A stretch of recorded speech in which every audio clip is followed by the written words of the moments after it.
Mabuhay Pilipinas! Maligayang pagbabalik dito sa aking channel, pero kung bago ka lang, pasuyo ng like and subscribe. Salamat agad. Ngayong gabi ng Biyernes, September 20, 2024, kabayan, latest update po tayo dito sa ating binabantayan na low pressure area dito sa may extreme northern Luzon. Ito po ay diniklara na po ngayon at na-develop na into tropical depression Igme.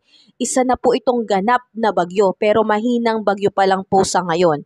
Ito po ay namataan sa lokasyon ng 530 km east of northeast of Itbayan, Batanes. So ito po ay may lakas na hangin na abot po na 55 km per hour, lalo na po sa sentro nito, at bumubugso po up to 70 km per hour.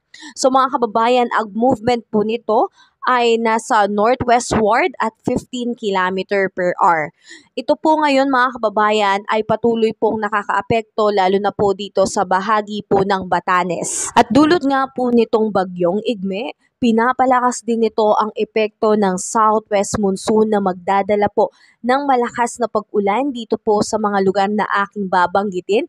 Ngayong gabi asahan ng pagkakaroon ng maulan na panahon dito po sa may Ilocos Region, Batanes, Babuyan Island, Zambales at Bataan, kaya ingat tayo dyan mga kababayan dahil posible po ang pagkakaroon ng biglaang pagbaha and landslide lalo na po sa mga prone areas natin. Samantalang by tomorrow, September 21, asahan naman po ang pagkakaroon ng malakas na pag-ulan dito po sa may Ilocos Region pa rin, Batanes, Zambales at Bataan. So ingat pa rin po tayo. At pagdating naman sa September 22, Linggo, inaasahan na ito po ay makakaapekto naman dito sa may Ilocos Region, Batanes, Babuyan Island at Zambales. So pinag-iingat po natin ang lahat. At dahil din po sa epekto nitong southwest monsoon, meron pa rin pong nakataas na gale warning signal sa ilang baybayin po ng ating bansa. Kasama po dyan ang seaboards ng Northern and Central Luzon and the seaboards po ng Southern Luzon. So pinag-iingat natin ang ating mga mangingisda na kung maaari ay wag po muna tayong pumalaot dahil delikado po ang alon sa ating karagatan. Unahin po natin ang ating kaligtasan mga kababayan. At dahil nga dito sa Taya ng Pag-asa, inaasahan natin na by September 22, araw ng Linggo pa lang po lalabas ng Philippine Area of Responsibility ito pong bagyong Igme na meron pong lakas na hangin by that time, maabot po ng 45 km per hour.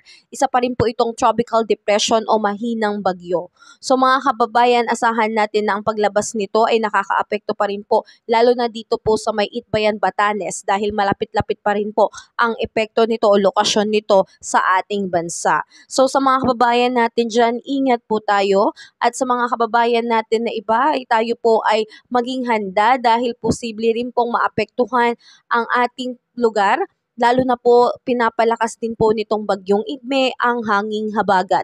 So patuloy tayong maging alerto, sumubaybay at mag-antabay sa anumang panibagong update sa ating panahon.